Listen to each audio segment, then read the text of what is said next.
शुभ विचार। नेक लोगों की संगत से हमेशा भलाई ही मिलती है, क्योंकि जब हवा फूलों से होकर गुजरती है तो वह भी खुशबूदार हो जाती है।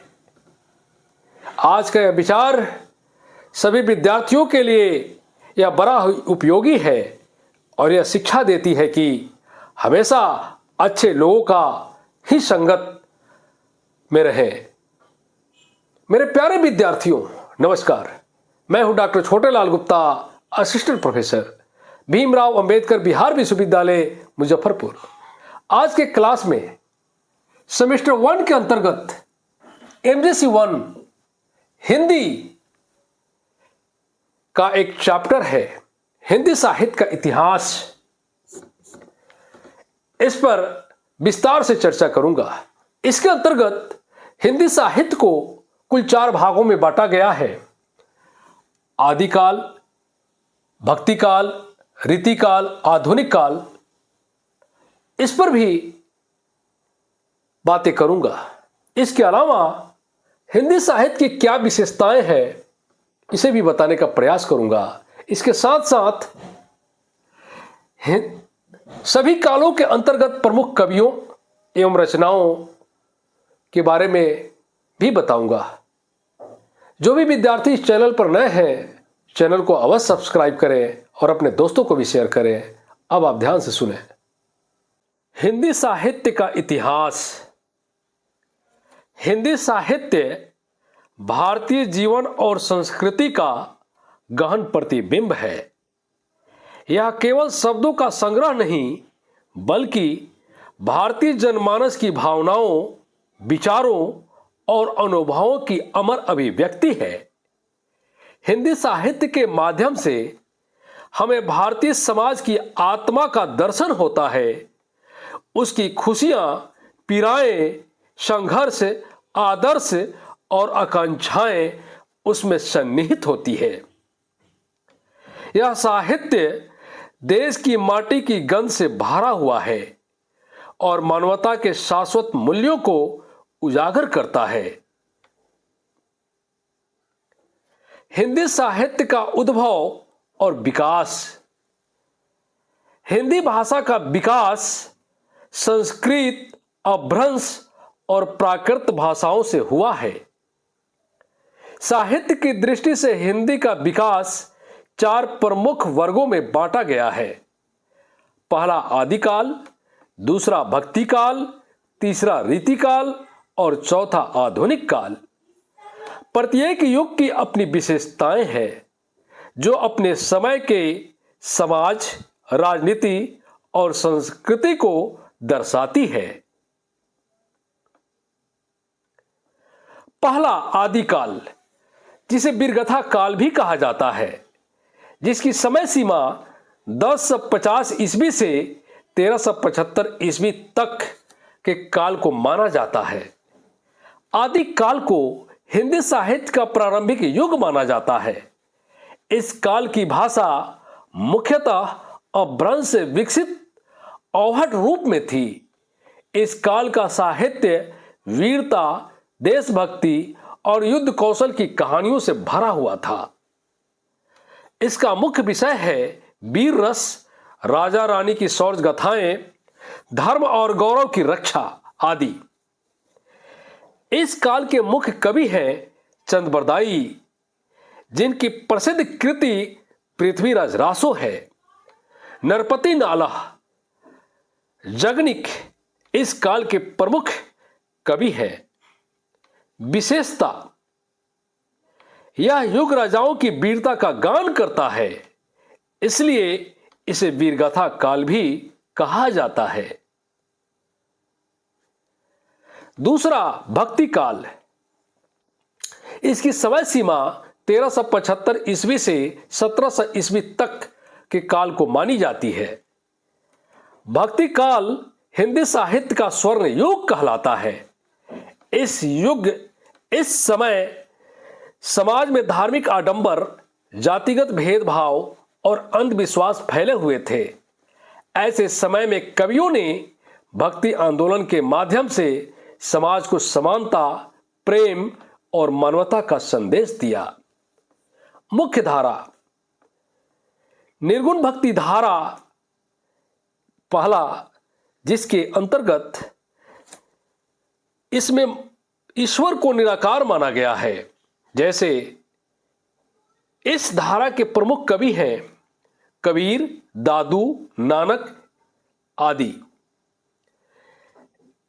इस धारा का संदेश है ईश्वर सब में समान है, मंदिर मस्जिद की नहीं, मन की सफाई की जरूरत है।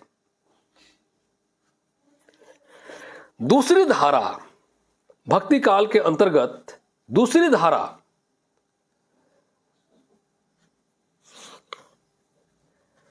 दूसरी सगुण भक्ति धारा, जिसमें ईश्वर को साकार रूप में पूजा गया है। यह दो धाराओं में विभाजित है। पहला राम भक्ति धारा, जिसके प्रसिद्ध कवि तुलसीदास हुए, जिन्होंने रामचरितमानस लिखा।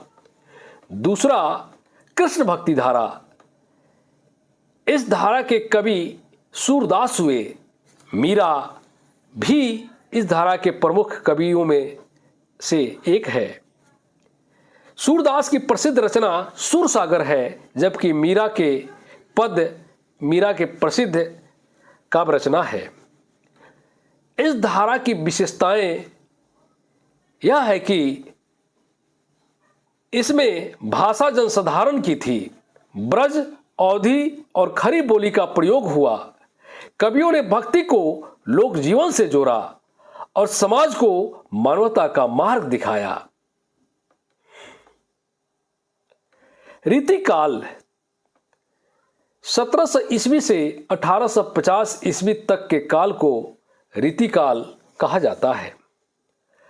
भक्ति की भावनाओं के बाद हिंदी साहित्य में श्रृंगार, सौंदर्य का युग आया। इस समय के कवियों ने मुख्यतः नारी सौंदर्य, प्रेम, श्रृंगार और काव्य शास्त्र की रचनाएं की। इस काल के मुख्य कवि हैं बिहारी, जिन्होंने बिहारी सतसई लिखा। केशव दास, जिनकी रचना रसिक प्रिया है।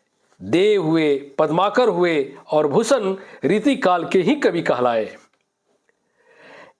रीतिकाल की प्रमुख विषय थी प्रेम, नारी सौंदर्य, श्रृंगार, नीति और अलंकारिक अभिव्यक्ति। भाषा, ब्रज भाषा का प्रभुत्व इस काल में रहा। विशेषताएं, यह काल दरबारी संस्कृति से जुड़ा रहा और जीवन के यथार्थ से थोड़ा दूर था, परंतु भाषा और काव्य की दृष्टि से यह अत्यंत समृद्ध था। चौथा, आधुनिक काल 1850 ईस्वी से वर्तमान तक।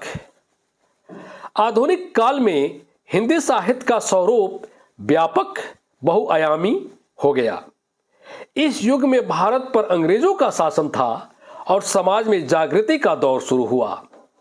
आधुनिक काल को 4 उपयुगों में बांटा जा सकता है। पहला, भारतेंदु युग 1850 ईस्वी से 1900 ईस्वी। हिंदी गद्य के विकास का प्रारंभ इसी समय में हुआ। मुख्य लेखक भारतेंदु हरिश्चंद्र, बालकृष्ण भट्ट। विषय राष्ट्र प्रेम, समाज सुधार, नारी जागरण, अंधविश्वासों का विरोध। भारतेंदु युग की प्रमुख विषय वस्तु रही, जिस पर भारतेंदु ने खुलकर अपनी विचार रखी है।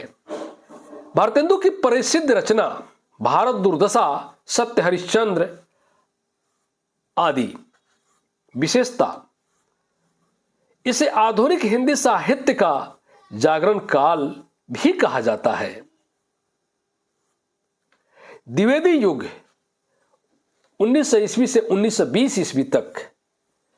इस युग में साहित्य ने गंभीरता, नीति और आदर्शवाद को अपनाया। इस युग के मुख्य लेखक थे महावीर प्रसाद द्विवेदी, मैथिली शरण गुप्त, माखनलाल चतुर्वेदी आदि। विशेषता, साहित्य में राष्ट्रवाद और नैतिकता की भावना। ग छायावाद 1920 ईस्वी से 1938 ईस्वी तक। इस काल में कविता भावनाओं, कल्पना और सौंदर्य की अभिव्यक्ति का माध्यम बनी।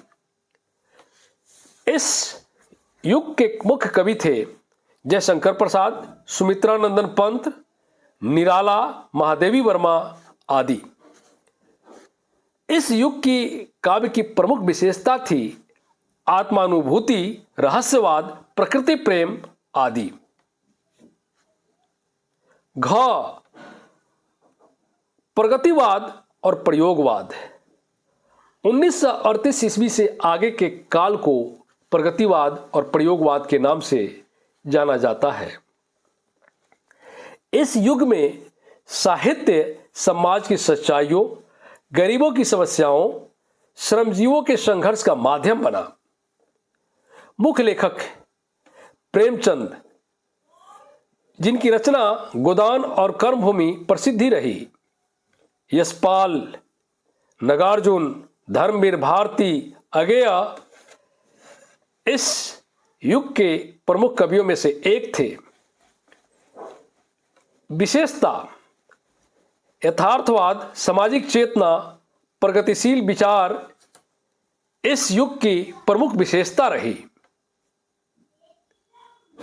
हिंदी साहित्य की प्रमुख विधाएं।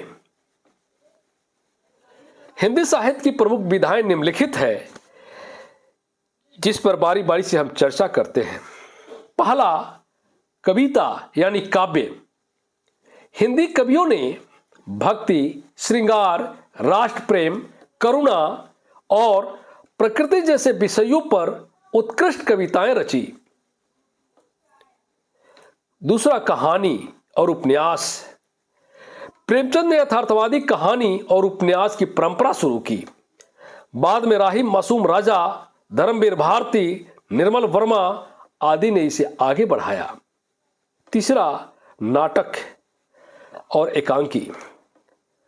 भारतेंदु, जयशंकर प्रसाद और भारतेंदु ने रंगमंच को नया जीवन दिया। चौथा, निबंध और आलोचना। हजारी प्रसाद द्विवेदी, रामचंद्र शुक्ल और नामवर सिंह ने हिंदी आलोचना को सशक्त बनाया। हिंदी साहित्य का महत्व। हिंदी साहित्य हमारे समाज का दर्पण है। यह मानव मूल्यों, प्रेम, करुणा, समानता, सहिष्णुता को स्थापित करता है। यह राष्ट्रीय एकता और सांस्कृतिक गौरव का प्रतीक है। यह समाज में सुधार और जागृति लाने का माध्यम बना। हिंदी साहित्य ने भारत के स्वतंत्रता आंदोलन को भी विचार और भाषा दी। साहित्य केवल भावनाओं का संसार नहीं है, यह समाज का निर्माण करता भी है। कबीर ने जहां समाज को धार्मिक सहिष्णुता सिखाई, वहीं प्रेमचंद ने उसे सामाजिक न्याय की राह दिखाई। निष्कर्ष। अतः हम कह सकते हैं कि हिंदी साहित्य भारतीय संस्कृति का जीवंत दस्तावेज है। इसमें हमारे समाज का अतीत, वर्तमान और भविष्य समाया हुआ है। आदिकाल की वीरता, भक्ति काल की भक्ति, रीतिकाल की कोमलता और आधुनिक युग की चेतना सब मिलकर हिंदी साहित्य को अद्वितीय बनाते हैं। यह हमें यह सिखाता है कि भाषा केवल संवाद का माध्यम नहीं, बल्कि संवेदना और संस्कारों का सेतु है। हिंदी साहित्य का उद्देश्य केवल मनोरंजन नहीं, बल्कि मानवता, प्रेम और सत्य की स्थापना करना है। धन्यवाद।